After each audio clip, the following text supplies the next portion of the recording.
Salut tout le monde, bienvenue à ta podcast ludique pour une autre vidéo de déballage. Vous êtes avec Eric, j'espère que vous allez bien. On a quelque chose de spécial aujourd'hui. On n'est pas habitué à un wargame, un jeu de guerre. Généralement, il y a une espèce de... Dans le hobby ludique, il y a comme les gamers, puis les wargamers, il y a comme une genre de solitude. Hein? Quand on regarde là, les canaux ou les revues de jeux de guerre, c'est souvent là, des passionnés en même temps d'histoire, mais qui se concentrent beaucoup sur ce genre de jeu-là. Puis on regarde leurs armoires en arrière. Puis il n'y a pas beaucoup de pandémique, mettons, dans leur collection ludique. Et avant, il va y avoir un petit speech là, avant que je commence le déballage. Je vais vous mettre un petit peu en appétit pourquoi j'ai été vers ça. Qui d'ailleurs est très pas connu, du moins on n'entend pas parler. Je ne sais pas par quel fruit du hasard, selon moi c'est peut-être parce que j'ai acquéri là, depuis 6 mois, 1 an, plusieurs productions de la compagnie, on va tasser ça en avant, GMT. GMT là, qui est un géant dans le monde du jeu et surtout dans le monde des wargames. Labyrinthe en fait partie. Ils ont la grosse série des coins, donc les guerres qui se font à plusieurs parties. Donc c'est pas juste du 1 contre 1, c'est souvent du 3 ou du 4, mais 1 contre 1 contre 1 contre 1 avec des alliances pas toujours faciles. Puis en regardant leur catalogue, je pense tranquillement j'ai développé un intérêt pour les jeux de guerre. On va tasser ça ici. Mais moi, les jeux de guerre, où c'est que c'est juste un hexagone avec un splash de couleurs, puis des petits counters, là, des petits jetons avec un petit avion, puis un paquet de petits chiffres autour, c'est quelque chose qui m'intéressait moyen. J'en ai déjà essayé un là, de la compagnie DVG, puis j'ai pas senti, du moins au moment où je l'ai essayé, que c'était fait pour moi. Mais là, tranquillement, elle développe un intérêt. Mais trouver des wargames qui ne sont pas sous la mécanique Tower Defense, qui peuvent se jouer en solo, qui ne sont pas non plus des roll and write ou des move and write ou des whatever and write. Donc finalement, c'est une tablette de papier dans laquelle je prends des notes, puis la game, c'est ça. Il n'y en a pas tant que ça. Donc, je me mets à chercher un petit peu. Et moi, je suis pas je suis pas très fort en histoire, pas que je m'y intéresse pas, mais à un moment donné, on choisit ses hobbies dans la vie et la connaissance de l'histoire, c'est pas dans ma longue liste de choses qui m'allument dans la vie. Disons, c'est là, mais c'est un petit peu plus bas. Donc, je préfère les conflits un peu plus modernes, que ce soit au terme des équipements utilisés, des théâtres d'opération, donc des choses peut-être qui sont plus simples à aller voir sur un Google Maps et de regarder un peu qu'est-ce qui se passe, ou parce qu'on a vu passer des trucs aux nouvelles, et donc j'ai une relation plus étroite avec le conflit représenté par la production.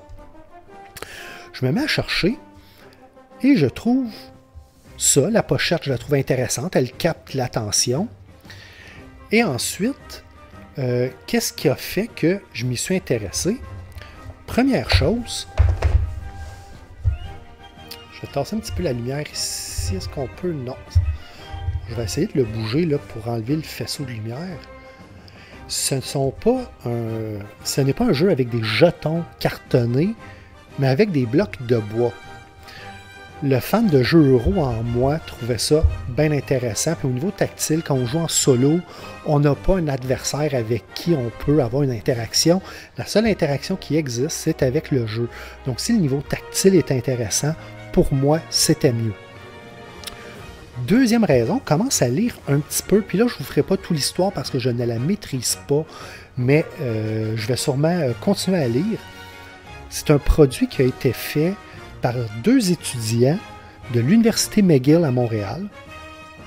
Et là, je ne sais pas, c'est-tu dans le cadre d'un cours de design de jeu ou d'histoire de la guerre, ou peu importe, mais ils ont commencé ça. Leur professeur, je crois que c'est M. Rex Brynan, ici. Je vais peut-être monter un petit peu, là, voir, est-ce que je peux faire un petit zoom out de ça? Non, fait qu'on va bouger la caméra. Martin, où es-tu quand on a besoin de toi? Donc, le professeur ou l'enseignant Rex Brynon a vu là quelque chose de plus grand qu'un simple travail d'université. Donc, il a encouragé les étudiants, il a aidé à participer au développement de cette production-là. Et en fin de course, le game designer Brian Train s'est joint à eux pour finir le développement de cette production-là et prendre ce qui était au départ une bonne idée et en faire un produit fini. Donc là, on parle d'un jeu de guerre qui joue en solo, qui a été fait en plus par des étudiants et par un prof d'une université de Montréal. Donc, pour ceux qui n'auraient pas reconnu par mon accent, étant québécois, donc il y a un facteur de proximité là, que je voulais expérimenter avec cette production-là. Une autre chose que j'ai lue qui m'a attiré de ça, c'est que ce n'est pas que la guerre, mais ça serait aussi l'étude des effets collatéraux. Donc, auprès des civils, auprès de l'armée qui va perdre des troupes. Pour moi, là, ça m'a rappelé un petit peu tous les produits qui ont été issus de l'histoire. Je crois que ça s'appelle In the Heart of Madness, In the Heart of Darkness. Il y avait eu un jeu de PS3, c'était Spec Up the Line, qui plus le jeu avançait, plus on voyait les horreurs de la guerre. C'était plus juste un jeu là, un jeu de guerre régulier où on tire les gens, mais il essayait d'y avoir une genre de trame narrative qui dit est-ce que ça en vaut la peine? Comme dirait dans la guerre des Tucs, la guerre, c'est pas une raison pour se faire mal. Donc là, on trouve un jeu qui n'explore pas que la dimension de la guerre, mais aussi tous les collatéraux, développé par des gens d'ici avec un mode solo officiel, et le petit peu que j'en ai lu auprès des reviewers, c'est que tout le monde a dit que c'était très bien fait. Donc, je pense que là, maintenant que j'ai fait mon introduction sur pourquoi cette production-là m'a intéressé, on va pouvoir commencer le unboxing ensemble. Comme d'habitude, j'ai enlevé le cellophane, mais je n'ai pas encore ouvert la boîte. On va le découvrir ensemble. Première affaire, j'ai remarqué quand je l'ai sorti de la boîte de mail, là, la boîte en carton, c'était comment je trouvais ça mince pour un wargame. Parce qu'on dirait que les wargames se définissent comme en deux camps. Il y a les boîtes très épaisses, puis il y en a des plus... Ça, c'est une boîte de 3 pouces. Là. Il y en a des plus épaisses que ça. Si on repense à la série Leader de Danvers & Game, là, DVG, là, qui peut être le double, là, presque à 5 pouces. Ici, on se retrouve à une boîte qui fait penser presque à du pandémique. J'ai sorti un de mes plus vieux jeux pour montrer la différence en épaisseur. Donc, je ne sais pas si on va le voir à la caméra, mais à plat. Donc, c'est à peine plus grand qu'une boîte de Plague Inc. pour ceux qui l'ont essayé. J'ai pas l'habitude de le faire, mais je pense que ça serait peut-être bon que je le fasse. C'est de vous montrer peut-être le dos de la boîte.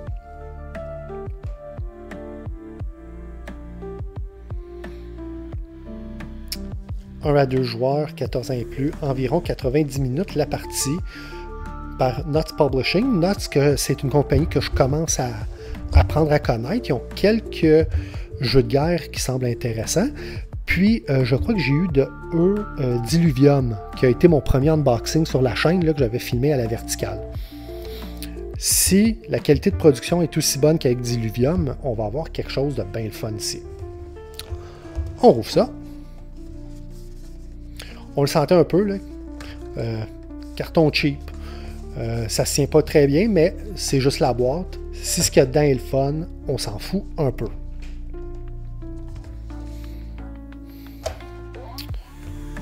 Livre de règlement.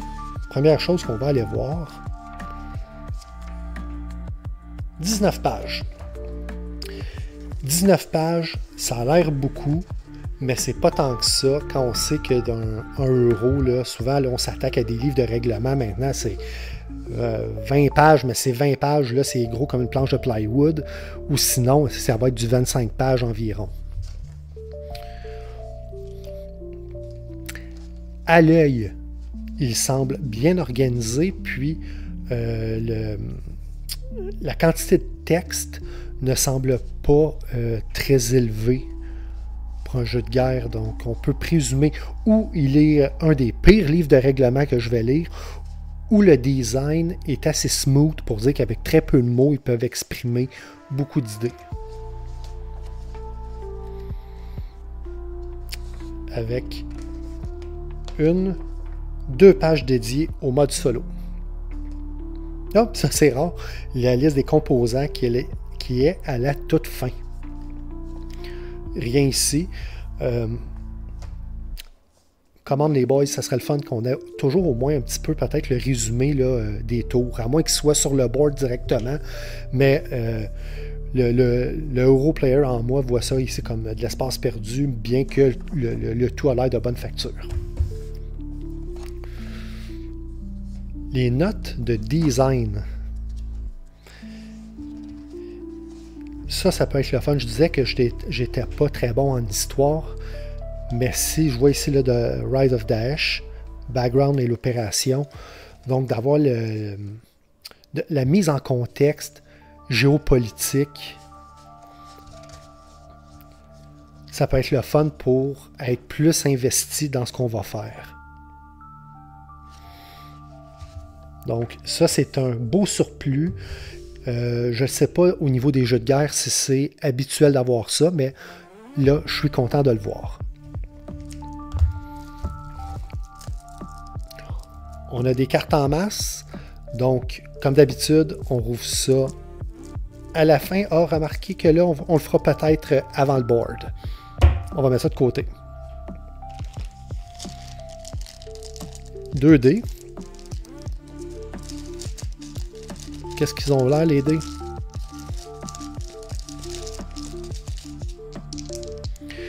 Dés de bois arrondis.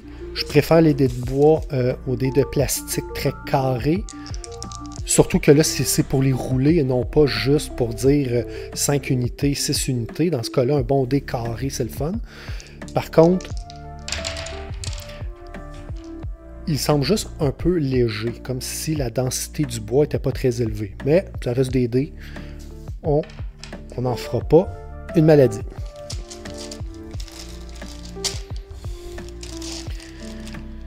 Les pièces joueurs, on va en ouvrir juste un sans ouvrir tout. Surtout que je sais pas si, on se doute que ça va être les différentes unités. Ici, je le sais pas, mais si il y a la portion des marqueurs, le jaune, aucune idée. Peut-être que ça pourrait être des civils puis qui pourraient nous donner un risque supplémentaire quand on décide d'attaquer une zone. Je suis juste curieux de voir la densité des blocs. C'est quoi le fil en main? Très bien. Ils sont bien découpés. Il ne semble pas avoir de bleed. Tout le tour. Donc, très bien pour ça. Il y en a qui vont dire que c'est juste des blocs de bois, mais combien de fois qu'on en a vu qui étaient coupés, croche un peu, puis ce genre de truc-là, on n'aurait pas pu le faire avec nos pièces. Si c'est pour être une composante centrale, on veut que ce soit bien fait. J'ai même pas réalisé si les dés puis les pièces, je les regardais, mais je ne regardais pas dans la caméra, donc je vais peut-être juste les rapporter au cas où que j'aille mal fait la présentation des accessoires. Donc, ils roulent bien, sont imprimés sur le dessus, donc ils n'ont pas été gravés là, ou punchés en 3D, c'est juste une impression qu'il y a dessus. Puis d'un coup qu'on n'a pas regardé, puis tant qu'à faire, là, je vais les sortir.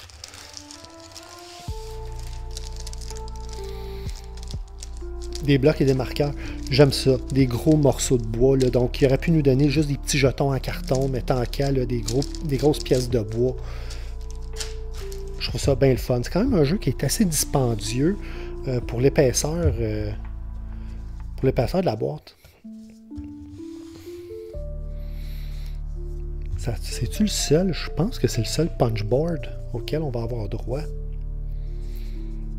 Donc tout va se faire avec des pièces de bois, mis à part ces quelques compteurs-là. Nice. Oh, ok. Attends, on va... Ouais, on va... Ah là là. Y a-tu quelqu'un ici qui est bon pour mettre des collants? Puis qu'il soit pas tout croche, puis que ça ait du bon sens? Ah, misère. Il va pas falloir que je prenne du café avant d'appliquer ces autocollants-là. Je pense qu'il va falloir que j'identifie chacun des blocs avec les collants. Yark. Et ici, là, je vois là, du rouge, du mauve. Donc, probablement que ça vient avec ça. Donc, les marqueurs, c'est ça, c'est le temps, les dommages collatéraux et les décès ou les morts là, issus de notre guerre. Avant d'ouvrir la carte, qui va être la pièce maîtresse, la pièce centrale, on va faire comme d'habitude. Je vais ouvrir ça. On va faire une petite jump cut. Puis je vais arriver avec des paquets qui vont être déballés.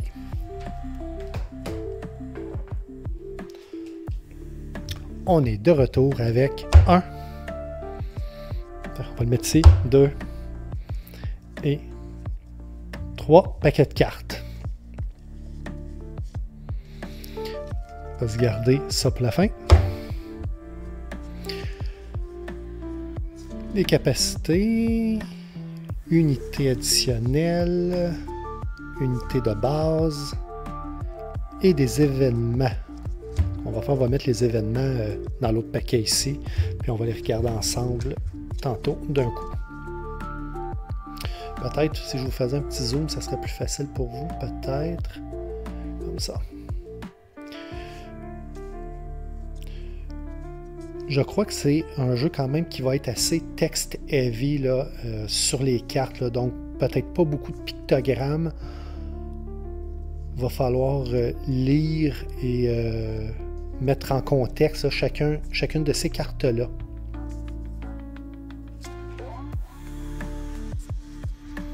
En termes de qualité, le core a l'air bon. Mais le fini n'est pas glacé, non plus que c'est stressé, non plus que c'est tressé. Fait que c'est une carte qui est correcte, elle ne semble pas vouloir plier, mais peut-être un petit peu trop cartonné, donc c'est peut-être ça, là, un centre plus en carton, peut-être plus que plastifié, donc il va falloir être prudent, puis si j'aime ça, il va probablement falloir que je sleeve mes cartes. On va reculer un petit peu, là, peut-être.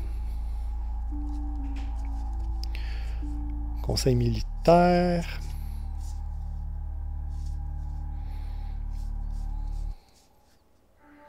Encore là, capabilities.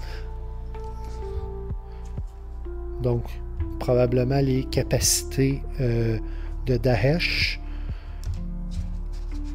Et ici, c'est pas les Américains, ça va être c'est quoi là, les forces spéciales irakiennes, je crois, qui va être un des deux protagonistes.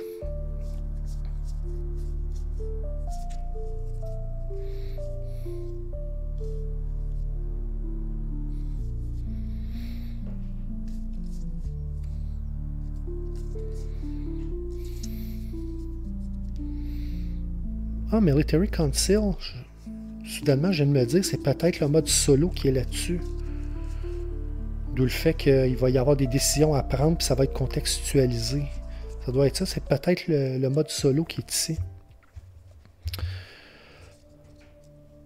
Si vous n'êtes pas à votre premier déballage avec moi, vous savez que je n'aime pas ouvrir toutes les cartes événements. Il y en a beaucoup. Donc, ce que je vais faire, je vais mettre ça ici. Comme d'habitude, on va en regarder, il y en a quand même pas mal, là. On va en regarder 4-5 ensemble, mais je ne voudrais pas divulgacher ou spoiler le plaisir de découvrir les événements pendant ma partie. Donc, mais je veux quand même que vous soyez en mesure de regarder. Je ne vous ferai pas part de mon bilinguisme, donc vous pourrez faire pause là, si jamais vous voulez voir le texte qu'il y a sur les cartes.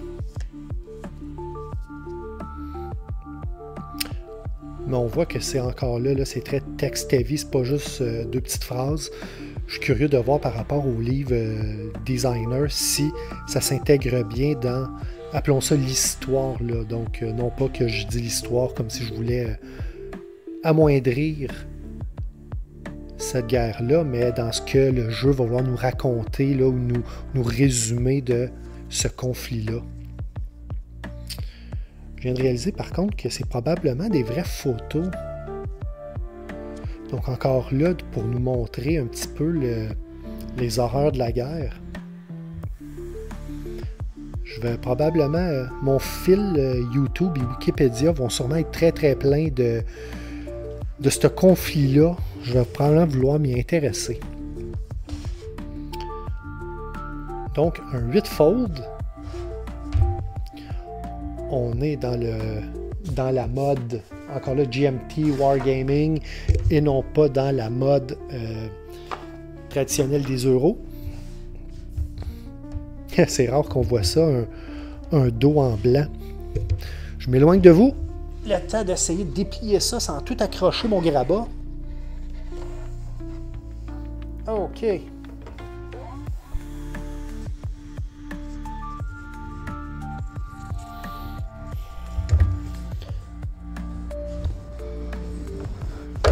Bon, là, je vais essayer de tout envoyer ça ici. Là, je suis pris sur sa montagne de cartes. On va mettre ça dans le bois. Essayer de mettre ça un petit peu à plat.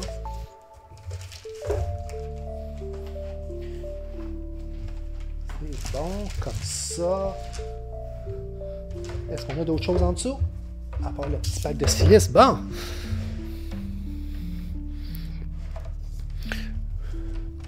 Je sens qu'il va falloir que je l'aplatisse avec un dictionnaire. Le board, il est porté à vouloir waver un petit peu. Sinon, il est très simple. Mais ce que j'aime, il a l'air d'une carte tactique.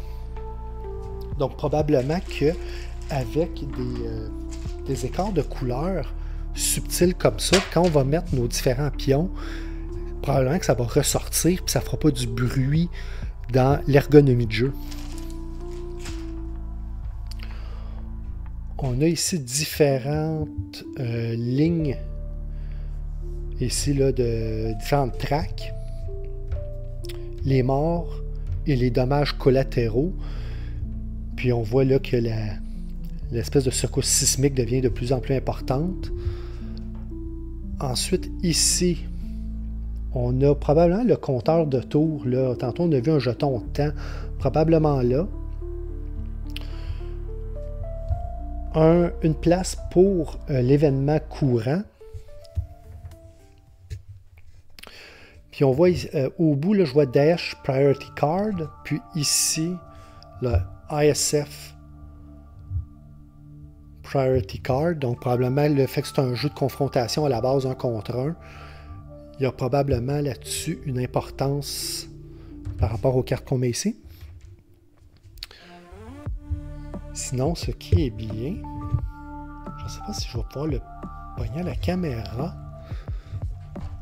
Je vais plier ici, ça va peut-être être plus simple. Ah ouais, on va l'amener comme ça. Qui était là, le coin supérieur droit.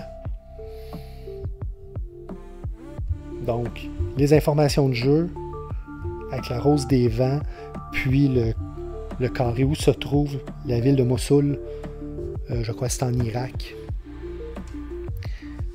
Et donc, ça a été un unboxing dans lequel j'ai pris mon temps avec vous. Mais c'est ça qui va conclure ensemble, petit zoom out, le déballage de We Are Coming Nineveh, une production de Nuts Wargame. Merci tout le monde de vous être joints à moi et on se voit très bientôt à table. Salut là!